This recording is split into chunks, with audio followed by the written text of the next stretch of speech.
Okay, everybody, I'm that girl Goddess, and I'm gonna talk about you are not married to your spouse's family. You owe them nothing. It's a scripture. It says it's not good for man to be alone, and God's solutions to that was to bring him a helpmate, and He made one man,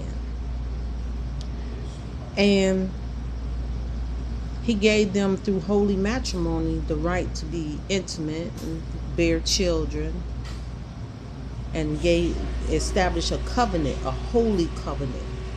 Now God honors marriage, even if you're married and you're not saved, you're not part of His holy covenant of salvation. He still honors marriage if it's between a woman and a man. Okay. So when you're being intimate, you're not paying a price or a wage, have an open door to a spiritual wage, whooping, discipline as a result of fornicating or being an adulterer or operating in immorality. Okay. All the intimacy that goes on in marriage has to fit within the category of not operating as abominable intimacy.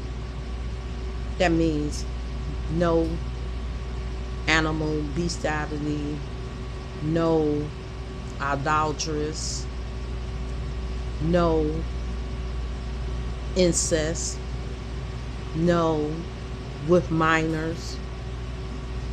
I'm trying to think of no same sex, no, let's see, anything outside of a woman and a man that you're married to. You must, only the way God consider it is if you are doing it with your partner of the opposite gender of which you was born. If you was born male, you still have to be with a born female. Okay? Or anything else is not unacceptable as a marriage covenant. And you won't get the blessings that fall upon it. Now, when you open doors, even though you walk in agreement and you doing this, and this, unless you're married to them people, it's still not going to be blessed. You're still going to be adulterous. You're still going to be considered a fornicator. So that does you no good.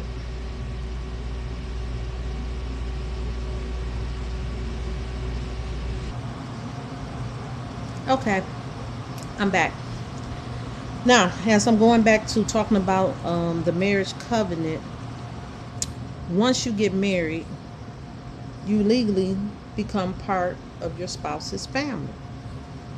Now, just as a sister, brother, cousin, uncle is not obligated to do anything for their biological family, you're not either.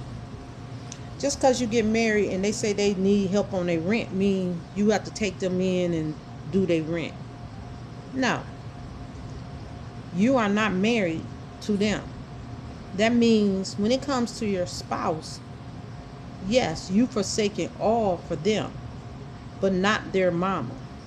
You owe her nothing but common decency and respect. You're nobody's slave.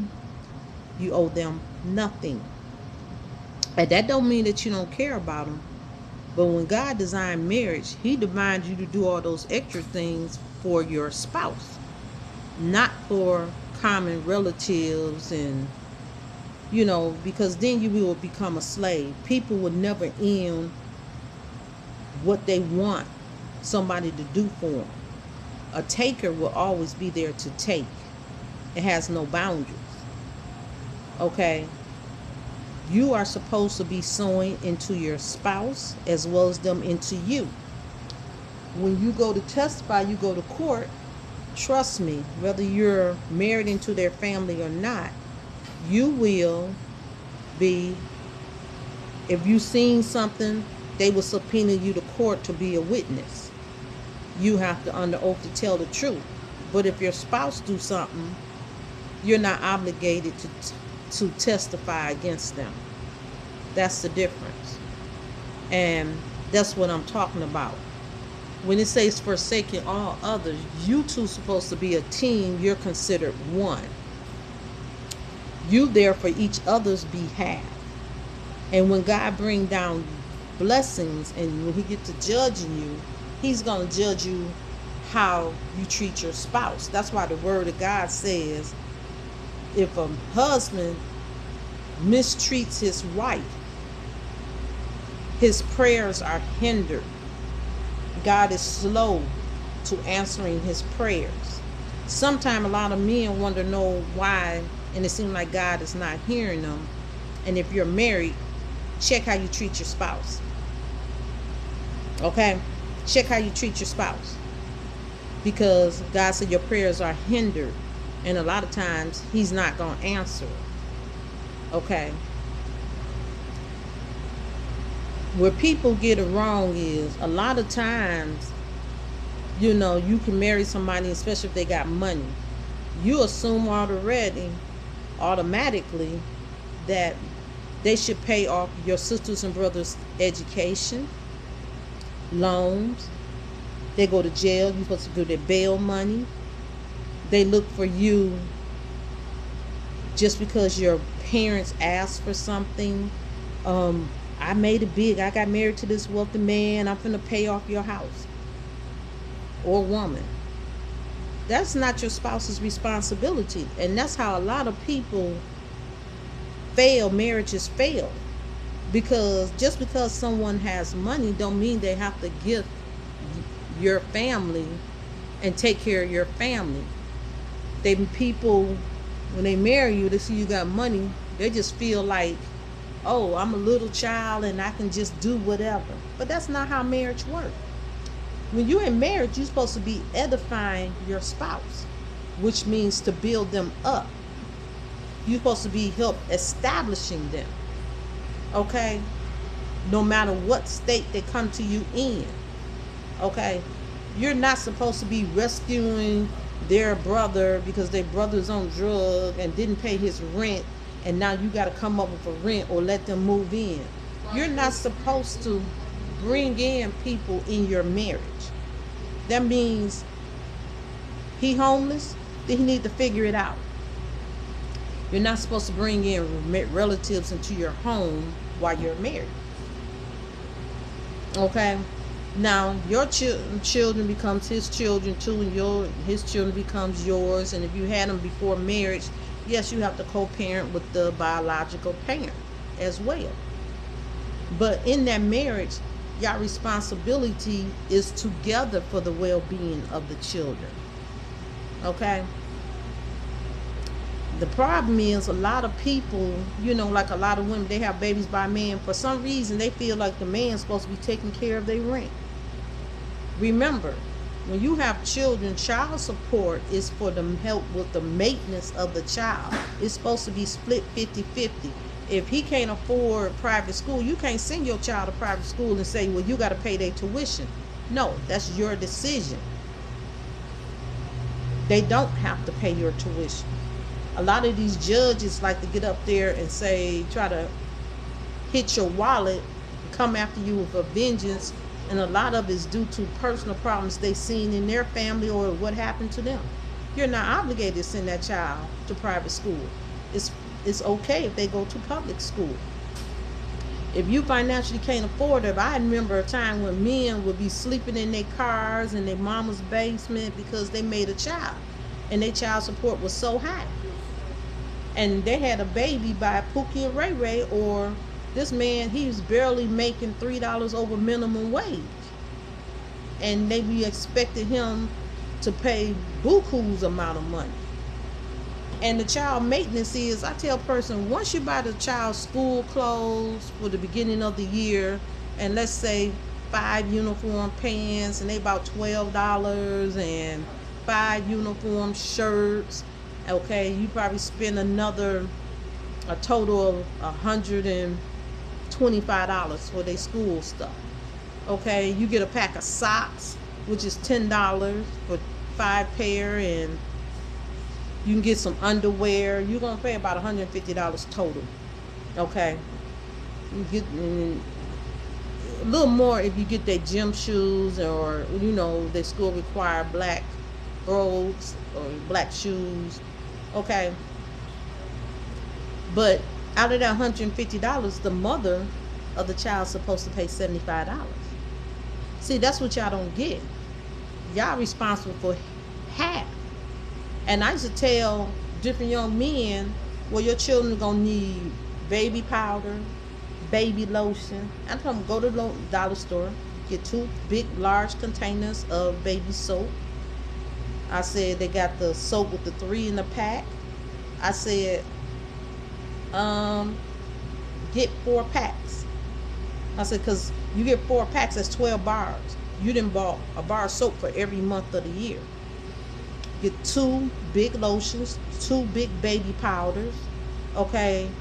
If you need some Vaseline, you can get them a container of Vaseline. If you need, you get them a hairbrush. That all come from the dollar store. A comb. Okay. If you got little girls, get a couple of barrettes and beads and hair balls and stuff.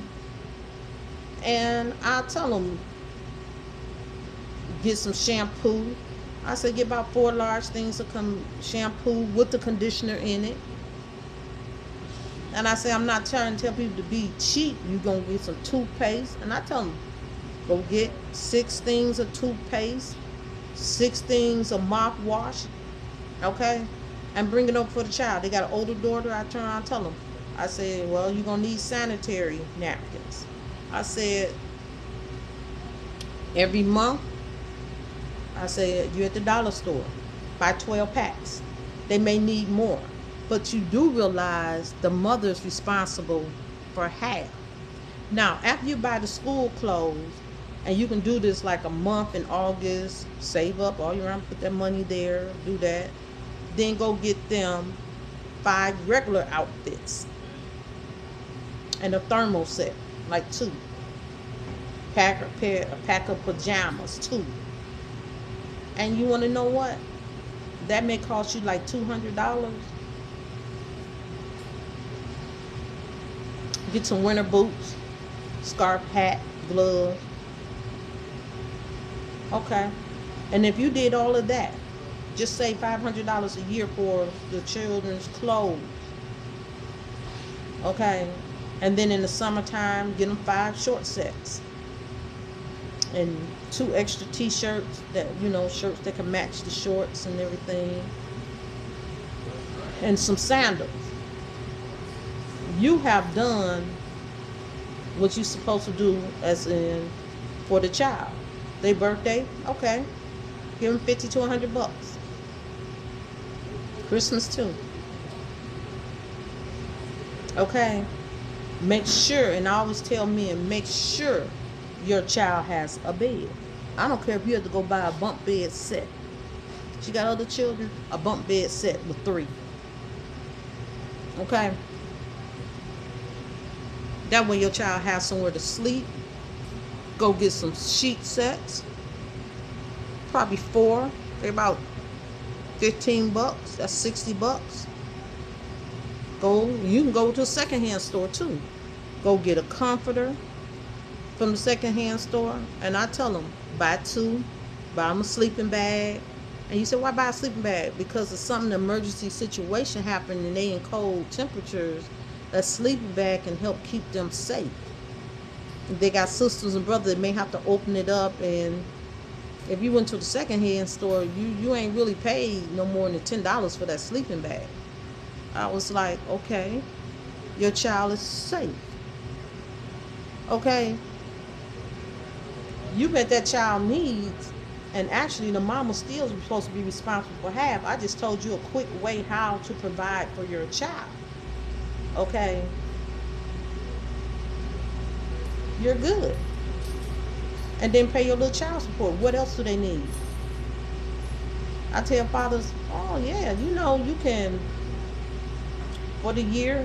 Go buy 10 bags of rice. They're $1 a pack. See, I always tell people that 10 packs of pinto beans. Okay. Go get the Jiffy cornbread is usually like 2 for $1. I turn around and say, well, for the month, buy $10 worth. Do this every month. Then buy a 10 pack of chicken leg quarters. Buy that. Your child's not gonna eat a whole 10 pack of chicken quarters. I'm telling you, do that for a reason. Go get some canned goods. Okay, buy 12 cans or 15 cans. Buy a box of pancakes. Then container of syrup. You can get that even from the dollar store. You can pick up an extra can of 2 days out of the week when the child is not going to school. Go get 2, 4, 6, 8 cans, either raviolis or spaghetti and meatballs for the weekend. A case of ramen noodles. They always have a snack. Get about 4 packs of hot dogs. Other meat, get a family pack of pork chops, pork steaks, whatever, the cheapest one, or thinly pork chops. Okay. Other meat, I tell people, get some rolls of turkey ground, pack of hamburger, get about 4 boxes of spaghetti, 4 boxes of elbow macaroni. You see where I'm going, right? You can go to the dollar store and get some spaghetti sauce. Get 4 or 5 cans. Spend $100. Your children's needs are met. The mother is still responsible for half. Okay? Would they be sitting around talking about you owe their other children? No, you don't owe their other children. You can get a thing of peanut butter and jelly, bring to the house, large container. Your children have snacks. You ain't got to get no potato chips and all that kind of stuff. But you was a child once. You can go to the store, those little packs that are Kool-Aid, and you get 10 in the box. I said, well, get 4 boxes. The child have something, a little extra drink. You can be nice enough to make sure, instead of 10 boxes, if there's 2 children there, just double up that Kool-Aid and get 2 things of peanut butter and jelly. And I tell people, you can get saltine crackers, or you go to the dollar store and get some of them little flavor things, and get a pack of cheese, and you got hot dogs, and just another child double on a hot dog, so they can enjoy snacks together. That's why I said get a case of ramen noodles, maybe 2. They got the dollar packs of flavored rice.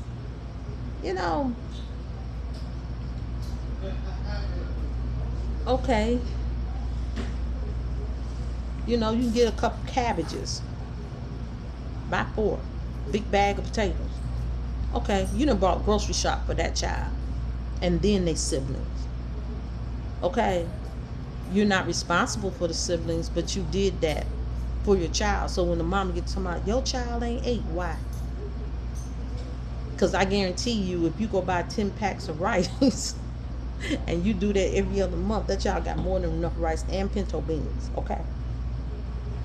So when you get through the other month, buy, and I said like 15 cans of canned goods.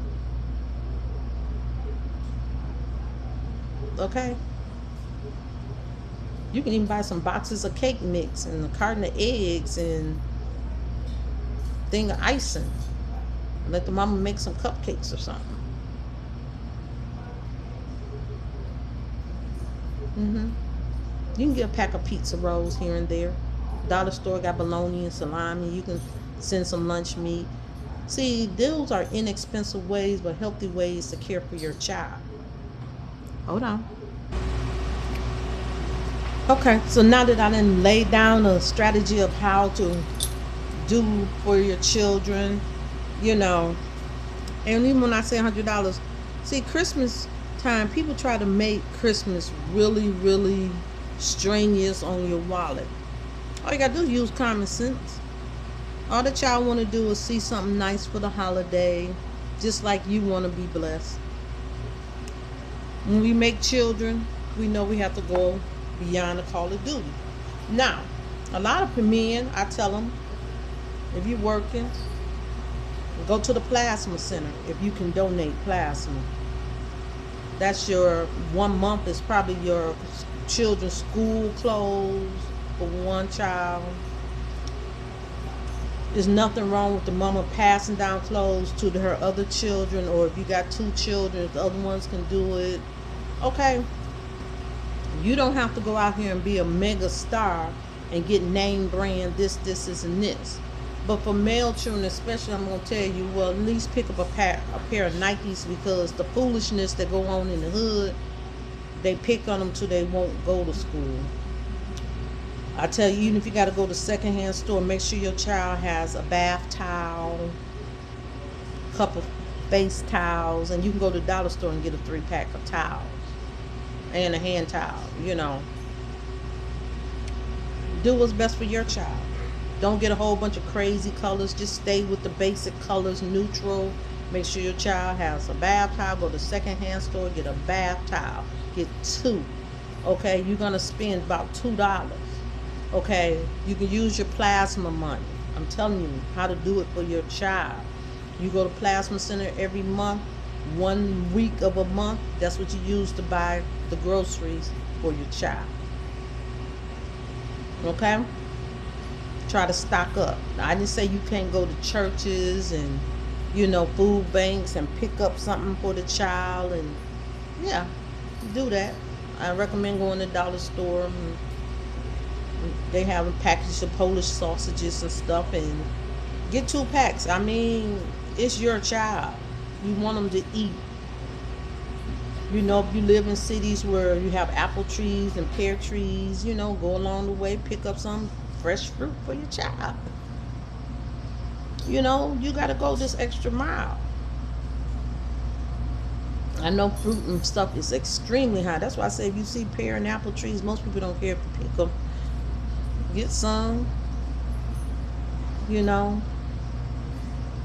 And you have to explain to your child, oh, I like to spend time with you. I work, I do this, and making sure your needs are met. This is part of the way I show that I love you, by investing in you. You know, you may have to go, and I tell people, go to Family Dollar and, you know, pick up a DVD player. You know, Walmart, a little cheap, small TV, you know, and put the DVD player to it and pick up DVDs. They have DVDs at the dollar store for $1 something. You just want to keep your child entertained, can watch television. Tell some dads it may be beneficial if you pay for internet on your phone bill for the baby mama's household, or at least half of it, so your children can have access to the internet, so they can Google. It will benefit your child. You know, they can put a Roku on there, or the television, and look at quality shows and TV in their spare time. And, you know, I'm not saying you have to get the video game. Okay? I'm not saying that. But what I am saying is, once you buy a television, you're not buying a television every year. You can get a 32-inch or some kind of TV like that, probably about $100 from Walmart. DVD player, you may spend $30. Pick up DVDs. That's a good Christmas present too.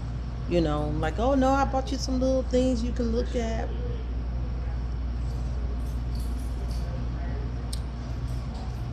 YouTube have cartoons, and different shows on Roku have cartoons your child can look at. You know, you go to YouTube. YouTube got a lot of animation, even Christian animations that your children can watch and enjoy. Learning channels. Okay?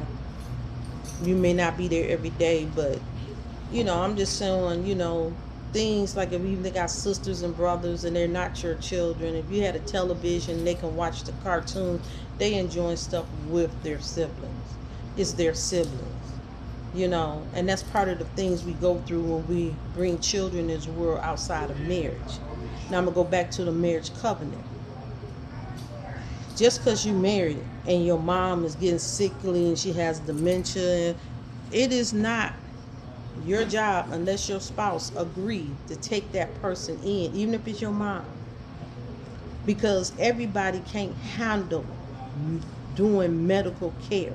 Some people see blood, they pass out, they throw up, they can't clean vomit, don't want to clean up no poop on nobody. You talking about adult diapers, you talking about all kind of health problems, gotta feed them, blend their food. It's a lot of work. You just can't say, well, this is my mom and I want to take care of her. Are you really going to do the care? Dementia patients get so they forget who you are. They be ready to fight. They get to wandering. Adult diapers, you may have to clean a pissy bed every day. Give them their baths and stuff. They may try to fight you. It's a lot to consider when you take in relatives. And I tell people, if them relatives are able-bodied, I don't care if they got disabilities, if they got a disability check, they have places for them. They need to be on their own. You don't need extra stress inside your marriage. You need to be there for one another. It is a ministry of sowing into each other, edifying, building each other up. You have a lot of stuff to do within a marriage. Don't let your parents play on your emotions. Did they provide for their parents? Because half these people talking crazy, they ain't provided for their parents. They ain't did the work. Okay?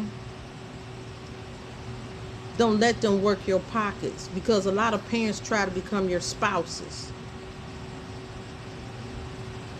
A lot of these parents were strung out. They ain't never been a parent. Don't sit there and feel guilty because they say, well, I want to spend time with my children. Well, that time is over. If they wasn't there while you was a child, when you become an adult, you're not looking for a parent. It's good to have a relationship. You can talk and enjoy one another, possibly go out. But if they just smiling in your face so you can put a roof over their head and make you feel like they need clothes, you're going to be buying it, and they are alcoholic. You don't need that in your marriage. You don't need those demons in your marriage. It makes things extremely stressful. Drugs and alcohol serve no positive purpose in nobody's life. You think you're having a good time, it breaks you down, it ages you, it can create different medical disorders. It causes personality dysfunctions. It creates perversion and lust problems, which causes strife and arguing. It can lead to immorality on an intimate level. You have to safeguard yourself and your spouse. You don't open unnecessary doors. Because we live in a generation where drugs and alcohol is glorified, but they don't talk about the negative side. They don't talk about the demons that come with that stuff. Yeah, it's all fun and hee till they get drunk and get in a rage, and the enemy's magnifying things, and they get anger demons and lust demons, and their eyes are altered and they seeing through delusional, and you get to arguing with them. They get to wasting all their money, and then you find out your spouse is never sober. You can't enjoy conversations with them.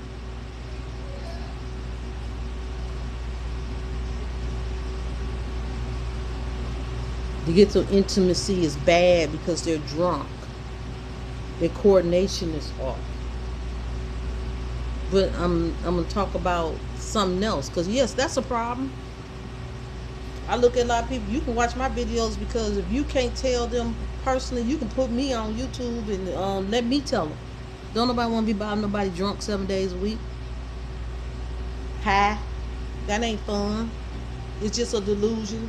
Something that's mind altering, hallucination. It's not real. You're not floating. You're just dead weight. Ain't nobody enjoying your personality changes. Okay, I'm back. I'm sorry. But I was talking about being married to one another. Marriage is a ministry of you building each other's up. You're supposed to be focusing on, if they come in and let's say they are alcoholic, you're focused on just one moment. Okay.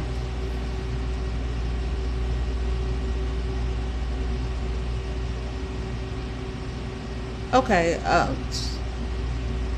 a customer and they just doing crazy stuff. But that's neither here or there. Okay.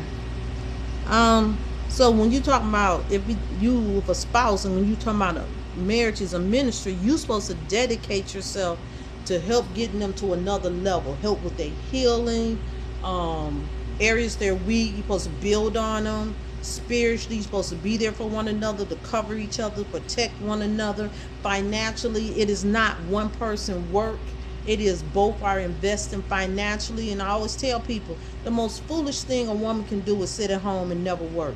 You're going to need a pension or social security benefits when you get old too.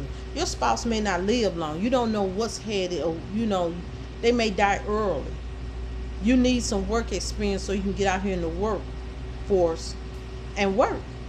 You need to bring in some income. When he say a helpmate, a wife, you're supposed to help on every cause. Okay? A husband is not a daddy. Someone who's gonna provide for you and you do absolutely nothing. It's some men, they got it like that and they want to do those things, but I tell you, wisdom will tell you to go out there and get a job. You don't know, your husband may get sick. You may have to help with some medical bills. Okay? Things don't always work out the way we plan because we don't know what's ahead. Okay, children need extra things. You need to work to build on. You need to save up for yourself.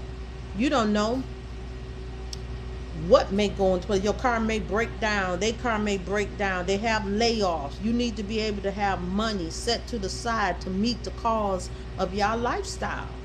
That's what a help meet is. Help meet every cause.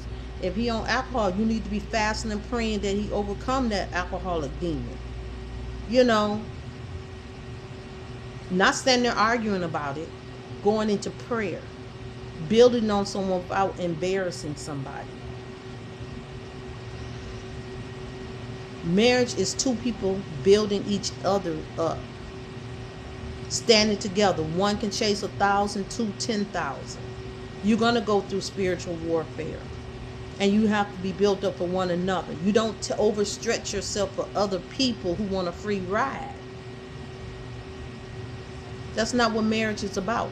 Marriage is not this and that. And you did not marry your sister and brother. You did not, your spouse come in, ain't married to your sister and brother. They need to establish themselves in a relationship the right way and have their own help meet to help them throughout life.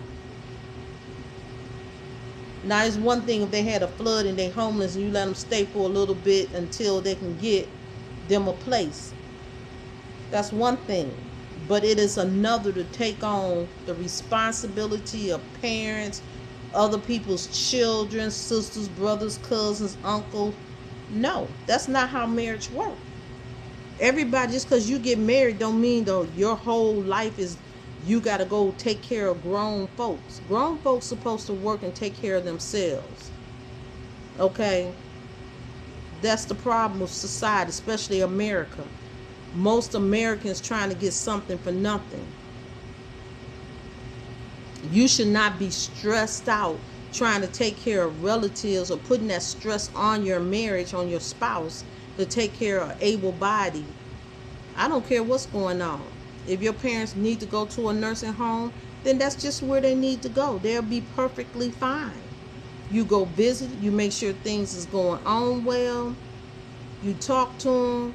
But just to put the stress of the weight of your parents and they declining mentally and all kind of wealth, that is a lot of work to put on someone. And if you don't want to do it, I'm quite sure your significant other don't want to do it either. They have other sisters and brothers, and some people don't have siblings. They have brothers and sisters. They can look out for one another. But sometimes you have to face the hard decision. Put them in a nursing facility or a personal care home so they can have a roof over their head and they need day-to-day needs are met. If they have an income they can put into it. I don't care if they have an income. You tell me, oh, you can come stay here. You gonna see the work you will put in. Their little money is not gonna do very much for your household unless you see fit. Now some of us are in the medical care. I'm in the medical care when I'm not doing this job, but I'm gonna explain something to you. I'm not taking care of nobody's parents and cleaning their behind and not having a personal life for myself, not enjoying my family, not able to meet my responsibility, not able to keep up with my care, being stress free, not there for my spouse just because I'm trying to take care of somebody else's family. That's not my obligation, and I'm not dedicated to it, and God gonna tell you you're not dedicated to it either. When they get into those states, they need to be around people that's in the same situation, dealing with people that can professionally make sure and dedicated and get paid to do this kind of work for a living. When they have declining, they may not remember you. They're around other people. They're just enjoying the people that's around them.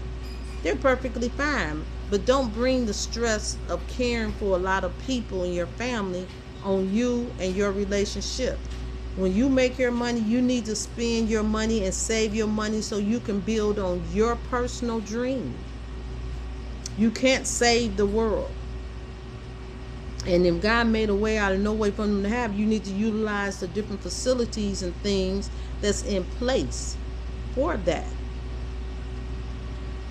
The reason a lot of marriages break up is because they've been stretched too far. They overwhelm. People get tired. And I tell people, I ain't get married to sit around and take care of other people's relatives and, oh, they ain't pay their rent. Okay, they ain't pay their rent, but they don't want to go to work. They don't want to save. They have habits. They have all these children. That's their personal problem. I'm not going in life saving the world. And I'm going to tell you, you shouldn't do it either. These something for nothing people. Okay? Now, if I had a parent and he provided for me lifelong, he got sick, and I'm able to do some things, I may visit him in a personal care home and take care of him, make sure he got 24-hour care. Because I know when I'm going to work, ain't nobody going to be there for them. If they my elderly parent fall or something like that, they need to be around people, a facility that can meet their medical needs right there on the spot. Now, if I have family and my sisters and brothers and siblings and children are all around and there's somebody there for them, then their needs can be met, and one person is not overstretched, and it can work. But if there's a lot of stuff going on and they're not equipped, I can't ask. If I have let's say a mother or a grandmother and they have needs to be met, when they need to be bathed, I can't ask my son or my brother to bathe my mother. Okay? Even if they in the household and she mess on herself, her adult diapers is being utilized at the time, I can't ask a male to go in and bathe my mother or their mother. It's inappropriate. Even if they have a male nurse that can take care of in that kind of facility and can treat them with dignity, your sister or your brother don't need to be looking at your mother uncovered. It's just not appropriate. I'm not saying they have ideals of doing something immoral. No. That's why you have things in place. Because when people get dementia and Alzheimer's, they may not recognize who you are and they may say inappropriate things. That's why they go to these type of facilities. I'm just letting you know, marriage is a special union of love. And you try to take the burdens off of each other, not add to. Well, I'm that girl goddess, and I'm going to leave it at here. And I'm going to say again, you are not married to your spouse's family. You are married to your spouse. You only said and made vows to that one person before God.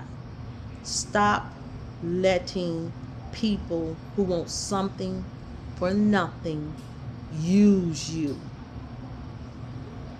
Y'all be blessed. And now y'all may not agree, but go through the process. You're going to understand why God said what he said. For this cause, a man shall leave his mother and his father and cleave to his wife.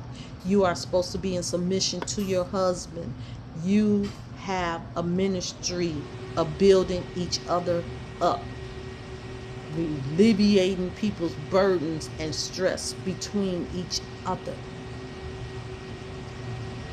helping each other meet their goals, their dreams. You're supposed to be doing that with one another. And you can't do it when you run around trying to be Superman and Superwoman to everybody else. That's why they're supposed to do things in the appropriate manner so they can meet their needs and not be a burden to you. If you step in, takers would take till you can't take no more. Learn to set healthy boundaries and don't feel guilty because you're putting your mom in a facility. She gonna need it. You're not gonna be there to get up all times of night. She fall out the bed, you and your spouse being intimate, and she fall out the bed. You don't even hear it. She can break her hip. Okay? She needs to be in a facility where her needs can be met, that people gonna come in every so many. Because if you ever been in a hospital facility, you're gonna realize they coming in every half an hour or hour, checking in on you, doing rounds. There's more than one person on the floor. They're checking. Buzzers are going off. They got buzzers. They got bed radars. They equipped to handle those things. They may have to be in the middle of the night position throughout the night, reposition. They may need range of motion. You're not going to say you rush through the day and you stressed out that you're going to remember to do all these things, no matter how much you love them. But their needs need to be met. You maybe forget about something, work double shift, you came in, you tired, you forgot to give them their medication. But they have facilities and places that will give them their meds appropriately, properly. They sit down and feed them where they have problems with swallowing. These are the realities of life. And some people live their whole young life just being out here being a player, and then when they get old, they want everybody to cater to them. You should have found a spouse.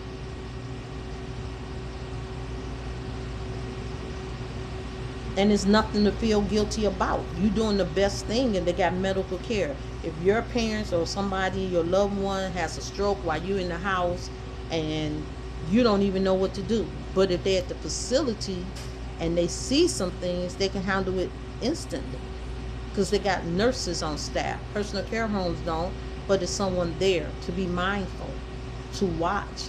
You got up from work, you fell asleep, you was in a deep sleep. You didn't even call the hospital and they didn't had a stroke. You didn't catch it. But that's why they do it at facilities. Go and check on them throughout the night. Reposition them throughout the night. Encourage them to drink water. Safeguard them. Remove the rugs and stuff so they won't fall. Give them a range of motion and exercise and building up their muscles so they can strengthen their bodies and get back into shape to be able to be more functional. I'm Dalek Girl Goddess. I said like, share, and subscribe because some people need to hear certain things. Need to hear about the different needs of people as they age. And then you have sisters and brothers. You can't save someone if they have a drug habit. They have to hit rock bottom. It may hurt your feelings, but when they come in and get to stealing and all kind of crazy stuff and going through the changes and you deal with them demons, you're going to understand. You can't invite the devil into your household. That's why the Bible says, don't give place to the devil. You can't let people with biological ties be a portal to demonic activity and bring warfare unnecessarily inside of your household. I'm just here to say the hard truth that people don't want to say, and you got a whole bunch of ministries that's manipulative, and they looking to have you in bondage.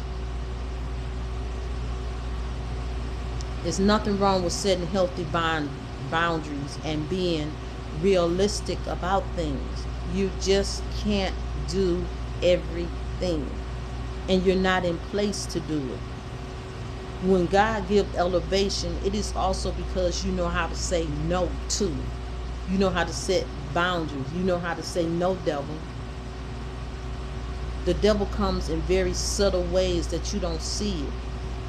And you can love someone, and as they age, you have to know there's an appropriate way to love them and reach out to people without harming yourself. So remove the guilt. If you put your relatives into a facility and they getting breakfast, lunch, and dinner, you can check in on them. You can have days you can go out and take them out, or bring fresh fruit and different things like that. And they're getting lotioned down and massage and bed baths. They're clean. They're not sitting in a diaper till you get home from work. Okay? They can no longer clean themselves, or don't clean themselves properly. They're not getting infections. A person can get a yeast infection or a UTI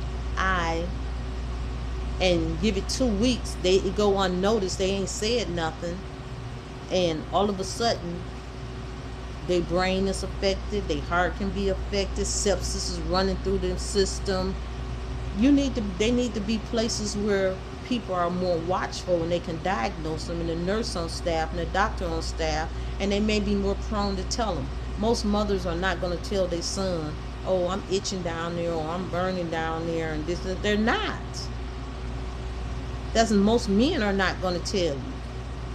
But when they come in and they get a urine sample or a blood sample throughout the week, they're able to catch things faster. And these facilities are put in place so to care for your parents and different elderly relatives or people with disability can be cared for on a day-to-day basis, and they don't have to feel bad about saying something or remember to say something, because you have people, professional medical people on staff that's going to ask them, if they constantly come in and got to change your bed because you're wet, then they know that you're having problems with being incontinent. They know that they need, when they see pads on the bed and they wrote it in the chart or they reported it to, a charge nurse or doctor or put it in their chart, they know how to handle things. And that don't mean you're bad. That's really just giving them really a different level of a better care. So when your spouse say, no, I don't want to do this and it's too much, sometimes, yes, they're selfish, but other times, sometimes gotta utilize them to put them right where they need to be. So you be blessed. Make healthy boundaries. Know you're not married to your relatives. You married into a family, but you did not become their slave. You married into a family, but you're not obligated to meet all their needs. So y'all be blessed. Like, share, and subscribe. I'm That Girl Goddess. Bye.